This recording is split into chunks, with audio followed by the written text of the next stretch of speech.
box. Salaam box, but not quite yet. See, there is a massive problem with the Pebble. It can't make phone calls like you want all smartwatches to. Imagine how cool that is. It's like a Bond film. You just talk to your wrist. But there is a solution, the Galaxy Gear. Now that's got quite a few problems too, so I don't particularly want one. For instance, the screen on the Pebble stays on 24 hours a day, 5 days a week. Well, 5 days, then you have to recharge it. And it acts as a regular watch. The Galaxy Gear, you have to press a button to turn it on.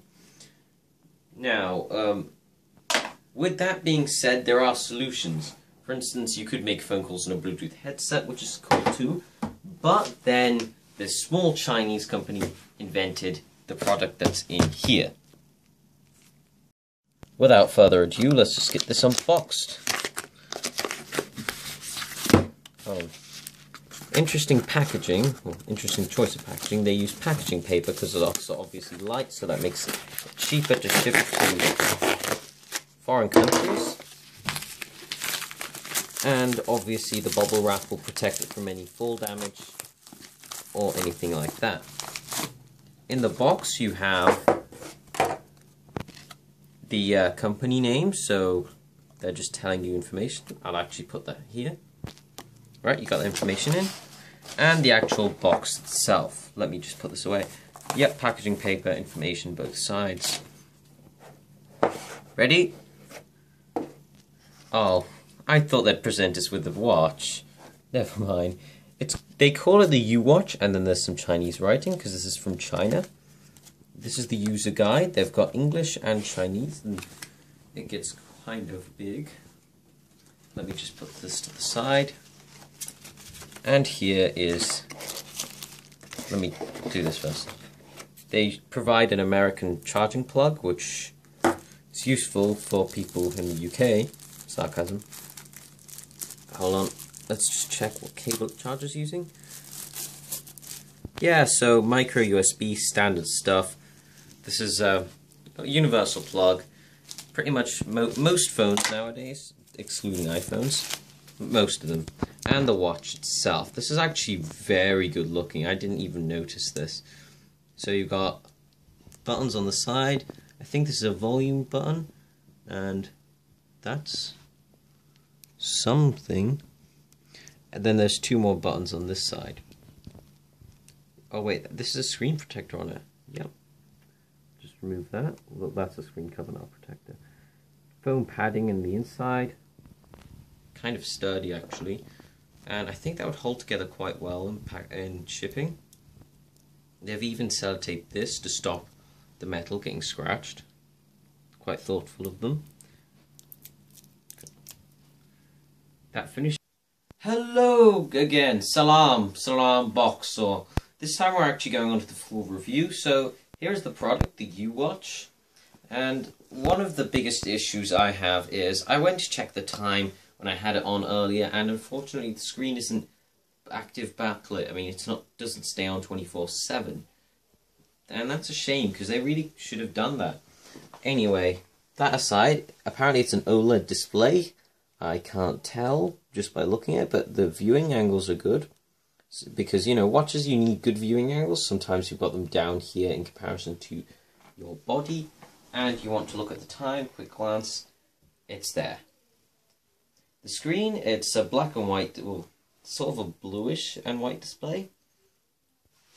It's actually not a bad screen, I'm going to be honest. Pixel density, yes, you can definitely see them, but it doesn't bother you because it's a watch, for God's sake. I mean, it's not some kind of phone. Anyway, on to the, what's on the watch, if you'd like to come forward, cameraman. First of all, you have the Bluetooth settings, so that's when you want to get connected to the device. Oh, I should talk about the interface first. This is forward, this is backwards, this is up and down. So, you know, this is like the select button, and that's back. This also acts as a call and decline button. Okay, Bluetooth, phone book, notifications, music, messages, call log, and organizer. Organizer, this just tells you time, date, language, stuff like that. It has quite a lot of stuff for a watch, you know, especially one this size. Call log, so, you know, you can check your call history, Messages, I can't actually get this one set up, but you're supposed to get an app called BT Notifier, and then that would allow you to read your messages on your watch, which does seem quite useful. Music, this one allows you to control music. It actually comes out the watch rather than the phone, so you know, you could listen to music, I suppose. Notifications app, obviously you guys know what that is. Phonebook, so you can make phone calls to people. I'll show that off in a second. And we're back to the start, Bluetooth settings. I'm not sure I like the button layout. I mean, I prefer the Pebble with up and down being here and here, and the center button on this side being for forward and this one for backwards, rather than this interface. But I suppose you'll get used to it. On the top, you have a little logo saying battery life. Now, here I'm going to actually read off a spec sheet, because different people, depending on how many phone calls you make a day, use different amounts of battery.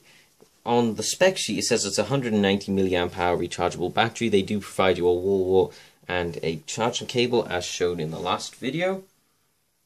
And I think that covers it for the battery. They say talking time up to 5 hours, music time up to 6 hours, and standby time up to 120 hours. Charging time is 2 hours, so I'm not sure where they're getting that information from. I charged it from a 1 amp charger, and if it's a 190 milliamp battery, then it shouldn't take too long, about 20 minutes. Less, you know, it's not 100% efficient, the cable obviously. So if we should start getting onto the phone call part. Now I have got it hooked up to this phone, it's the Nexus 5. It deals with the battery life quite well, weirdly. Okay, let me call this phone. Oh, damn, hung up by accident. Sorry guys, it's taking its time. And we'll discuss call quality. Phone. Right, this should receive the phone call any second now. You get a choice of ringtones if you'd like to come forward, cameraman. And volume, so I'm just going to hit the answer button. Hello! It should come up on this side.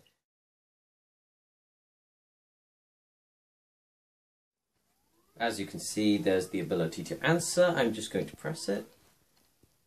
Hello? Hello, hello, testing 1, 2, 3. How's the call quality on that side? And on this side, the call quality is not bad either. So I'm going to hang up. There you actually have the time in which the call's been going on for, battery life, and the usual stuff at the top.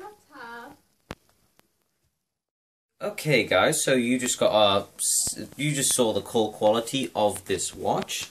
Altogether, actually, we had forgotten comfort. Well, as soon as you put it on, you'll notice it's a metal back, so it's definitely cold in the mornings. But that's not an issue.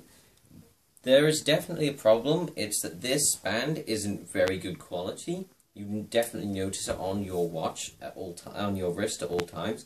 But it is replaceable and it's quite easy to take out. Just don't use too much force. You could probably find out how to take it out online or something. I'm not going to cover it. Also, this band here, so you can put the watch strap in on the other side, isn't the highest quality either.